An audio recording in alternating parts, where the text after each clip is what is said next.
Film dibuka dengan John dan Jane yang sedang berbicara dengan seorang konselor pernikahan. Mereka mengungkapkan bahwa mereka telah menikah selama 5 atau 6 tahun, tetapi kini berada di jalan buntu. Kehidupan mereka bersama menjadi sangat membosankan sampai-sampai ketika konselor menanyakan tentang kapan terakhir kali mereka berhubungan intim. Mereka bahkan tidak bisa mengingatnya.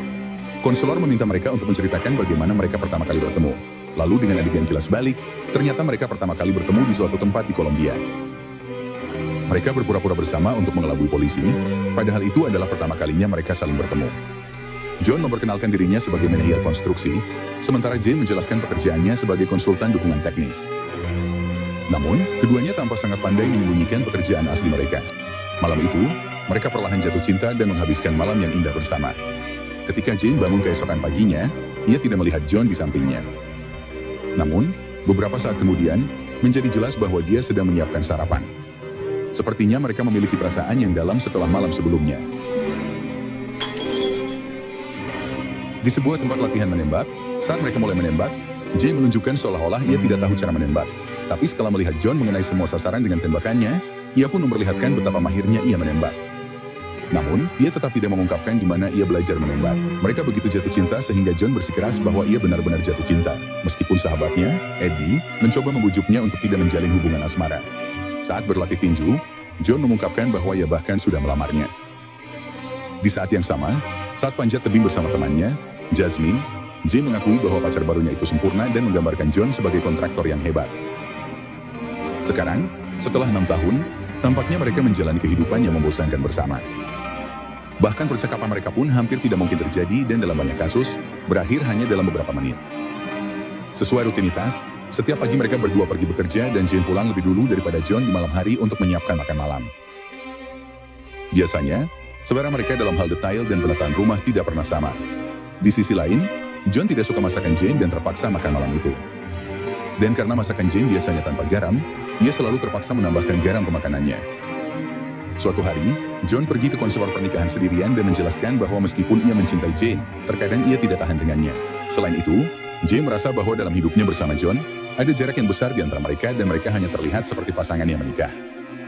Rahasia mereka segera terungkap, dan ternyata keduanya adalah agen profesional yang memenuhi tuntutan dari agensi tempat mereka bekerja. Kita punya pesawat dalam 1 jam. Jason Bourne.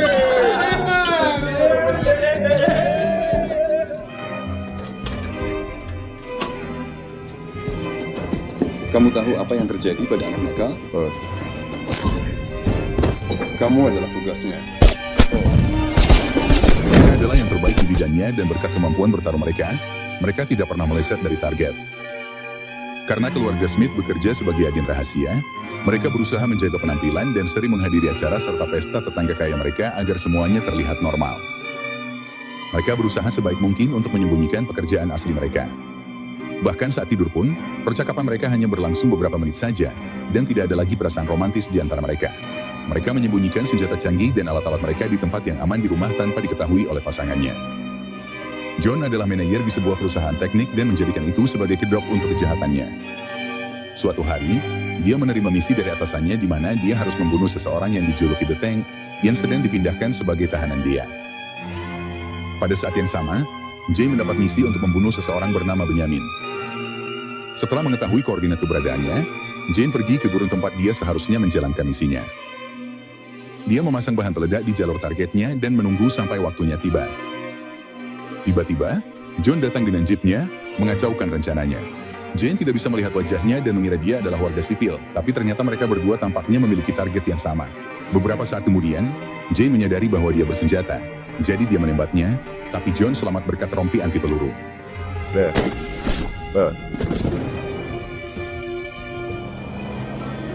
Saat target mendekati area tersebut, kali ini John melihat Jane dan menembak ke persembunyian Jane dengan senjata rakitan.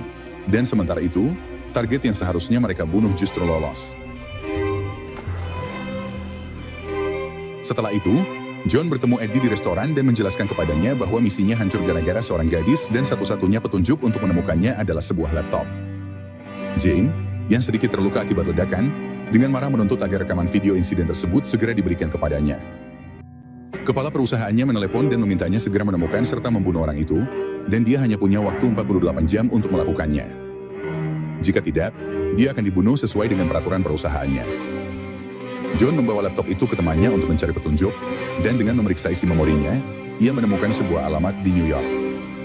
Mobil RAM yang sudah di-upgrade. Alamat 570 Lexington Avenue, Suite 5003, New York. Ia mengikuti alamat tersebut dan sampai di sebuah gedung di mana mustahil untuk masuk tanpa melewati keamanan. Jadi ia mulai memikirkan rencana. Beberapa saat kemudian, ia menemukan nama Jane dan mengetahui bahwa Jane bekerja di gedung ini.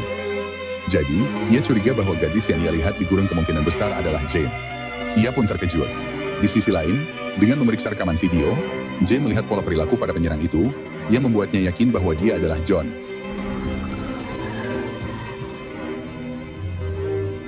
Setelah tiba di rumah, keluarga Smith tampak saling curiga satu sama lain. Mereka saling bertanya tentang pekerjaan masing-masing dan mengatakan bahwa mereka mengalami masalah sepanjang hari, tapi tidak ada yang mengungkapkan kebenarannya. Keduanya khawatir dengan niat satu sama lain dan berpikir bahwa yang lain sedang menjalankan misi untuk membunuh. Sehingga John dengan ragu-ragu memakan makanan favoritnya, daging rebus. Dia curiga Jane mungkin telah meracuni minuman kerasnya, jadi dia menuangkan minuman untuk Jane. Lalu ia menjatuhkan botolnya dan Jane mengambilnya. Setelah sedikit jeda, Jane melepaskannya, dan ternyata dia memang bersekongkol untuk membunuh John. Mereka segera pergi dengan alasan mencari sesuatu untuk membersihkan lantai, tapi sebenarnya mereka berniat saling menyerang, sehingga John bersiap untuk menyerangnya. Tak lama kemudian, ia menyadari bahwa Jane melarikan diri dengan mobilnya dan langsung mulai mengejarnya. Saat ia mengejarnya, Jane yang kini menganggapnya sebagai musuh, memutuskan untuk menabraknya dengan mobil, tapi John berhasil masuk ke dalam mobil. Kamu bereaksi berlebihan. Tunggu, kita nggak mau hidup dalam keadaan marah. Jangan sampai kebablasan. Jane dengan hati-hati melompat keluar, dan John mengalami kecelakaan besar dengan mobil tanpa pengemudi. Kita perlu bicara. Setelah itu, ia dengan putus asa menemui temannya, Eddie.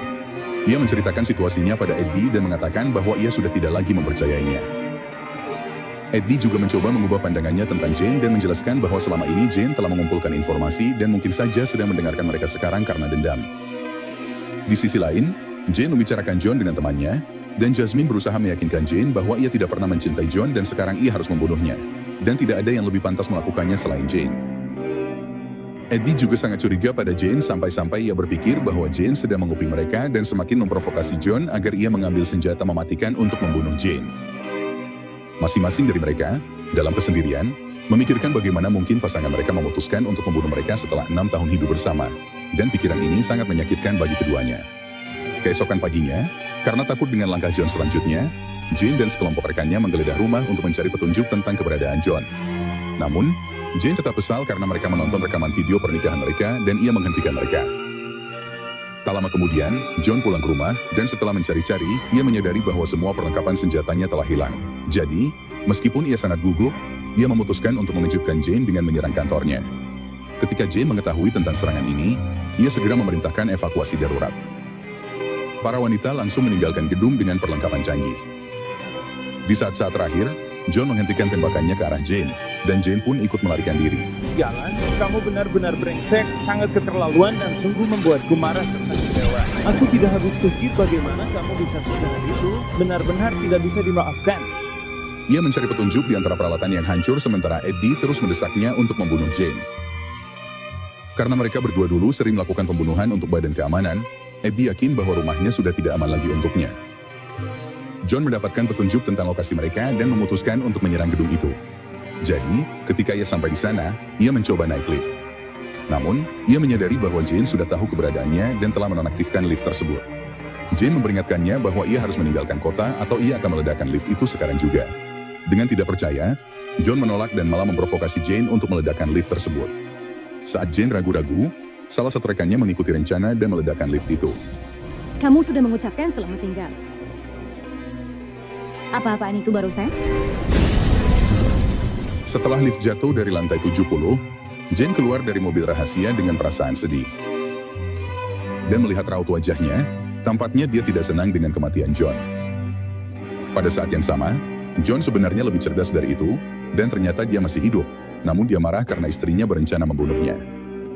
Jane menangis atas kehilangannya di sebuah hotel, dan beberapa saat kemudian, John tiba-tiba muncul di hadapannya dan memberitahunya bahwa ia berniat untuk bercerai. Mereka saling mengancam untuk membunuh lagi, dan John mengajaknya berdansa. Saat berdansa, mereka mulai melucuti senjata satu sama lain. Kemudian mereka saling menyalahkan atas kejadian-kejadian yang akan datang dan dengan keras kepala percaya bahwa kehidupan mereka bersama hanyalah kedok untuk bisnis mereka. Dia pura-pura kesal tentang hal ini, tapi beberapa menit kemudian, ternyata dia memang berniat melarikan diri dengan bahan peledak. Dia bahkan menanam bom di jaket John. John menyadari hal ini dan melemparkan mantelnya ke tempat sampah sebelum dia terluka dan mulai mengejarnya. Lalu dia menelepon James saat mengemudi dan mengancam akan membunuhnya lagi. Dalam panggilan lain, John dengan jujur bertanya padanya apa yang terlintas di pikiran mereka saat pertama kali saling melihat. Dia mengakui bahwa dia melihat James seperti pagi Natal yang indah. Dan Jane kemudian mengaku bahwa dia menganggap John adalah hal terindah yang pernah dia lihat, lalu menutup telepon. Mereka berdua tiba di rumah pada waktu yang sama. Dan seperti biasa, Jane dengan keras kepala menolak membiarkan John pergi lebih dulu. Dan begitu Jane masuk, tampaknya dia telah mengunci semua pintu. John pura-pura kepada tetangganya bahwa tidak terjadi apa-apa agar semuanya terlihat normal. Karena semua pintu terkunci, dia tidak punya pilihan selain masuk lewat kamar di lantai atas. Jane sudah bersenjata dan siap menembak, dan John mengambil salah satu senjata yang sudah dia sembunyikan. Lalu mereka berdua bersiap untuk saling menyerang. Tembakan yang tiada henti dan sengit pun dimulai, dan mereka saling berusaha membunuh sampai seluruh rumah hancur berantakan. Kemudian, dengan saling melucuti senjata, mereka mulai bertarung secara fisik dan saling melukai diri mereka dengan parah.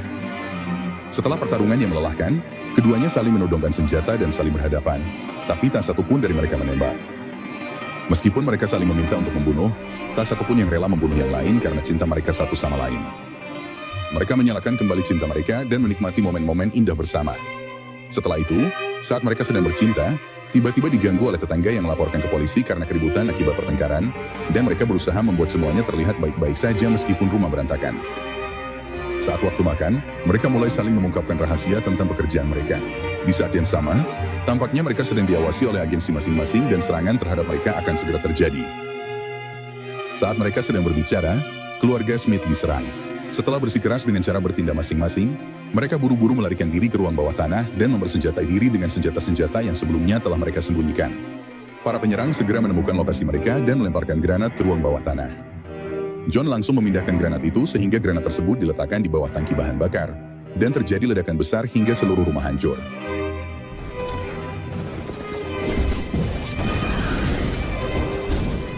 John dan Jane, yang selamat dari ledakan, dengan cepat mencuri van milik tetangga mereka dan setelah membunuh penyerang terakhir, mereka langsung pergi ke jalan. Tampaknya mobil mereka diserang oleh perusahaan masing-masing, jadi entah bagaimana mereka mungkin berniat untuk menghancurkan mereka. Dalam mimpi yang sulit dan menegangkan, keluarga Smith akhirnya berhasil menyingkirkan salah satu mobil. Sementara itu, John mengakui bahwa dia pernah menikah sekali, membuat Jane marah, sehingga dia ingin menghukumnya. Mereka terus saling mengungkapkan rahasia dan mengkritik taktik perang satu sama lain. Namun, mereka kesulitan untuk menghancurkan dua mobil yang tersisa sampai akhirnya Jane berhasil menghancurkannya dengan aksi yang luar biasa. Kemudian mereka pergi menemui Eddie dan berbicara dengannya tentang kejadian ini. Situasinya menunjukkan bahwa mereka telah diserang oleh sebuah kelompok dan Eddie meyakinkan mereka bahwa perusahaan-perusahaan itu memang berniat untuk menghancurkan mereka.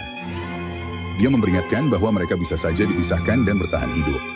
Jika tidak, mereka pasti akan mati jika tetap bersama kecuali mereka melakukan sesuatu untuk agensi mereka yang layak untuk dipertahankan hidup. Mr. dan Mrs. Smith memutuskan untuk menculik Benyamin demi kelangsungan pernikahan mereka dan menggunakan Benyamin untuk bernegosiasi dengan perusahaan masing-masing agar mereka bisa bertahan hidup. Untuk menculik Benyamin, yang sekarang adalah seorang penjahat yang dipenjara, John harus bertahan dari pertarungan melawan 312 orang, dan hal ini membuatnya terkejut. Sehingga selama operasi berlangsung, ia tidak mengikuti rencana yang telah dibuat Jane dan memutuskan untuk bertindak sendiri. Jane menjadi khawatir, tetapi akhirnya John berhasil menculik Benyamin dan membawanya ke dalam van setelah terjadi ledakan dan membunuh para tentara. Jane kesal karena operasi tersebut tidak berjalan sesuai keinginannya, tetapi mereka tetap berhasil. Di sebuah motel, John mengancam akan menyiksa Benyamin jika dia tidak mau bicara. Benyamin terpaksa mengungkapkan bahwa kedua perusahaan mengetahui mereka sudah menikah, sehingga mereka bersama-sama mempekerjakannya untuk membuat Smith saling bermusuhan. Karena pernikahan mereka bertentangan dengan kepentingan perusahaan, mereka berniat menggunakan jebakan ini untuk mendorong John dan Jane saling membunuh, dan Benyamin hanyalah umpan bagi mereka. John menemukan alat pelacak di sabuknya. Jane memperingatkan bahwa mereka hanya punya waktu 1 menit sebelum para penyerang tiba, jadi mereka langsung menghilang. Keluarga Smith bersembunyi di saluran pembuangan sementara para penyerang mencari mereka. Jay mengatakan bahwa dia telah menyembunyikan sebuah perahu di plaza dan mereka bisa keluar dari negara melalui perahu itu. Tapi John merasa mereka sebaiknya tetap tinggal dan melawan untuk menghilangkan ancaman ini selamanya. Mereka berlindung di sebuah toko dekorasi rumah, di mana mereka mempersenjatai diri dan memutuskan untuk bertahan bersama melawan agen-agen mereka. Dalam pertarungan sengit, mereka bertarung berdampingan dan rela berkorban demi cinta mereka.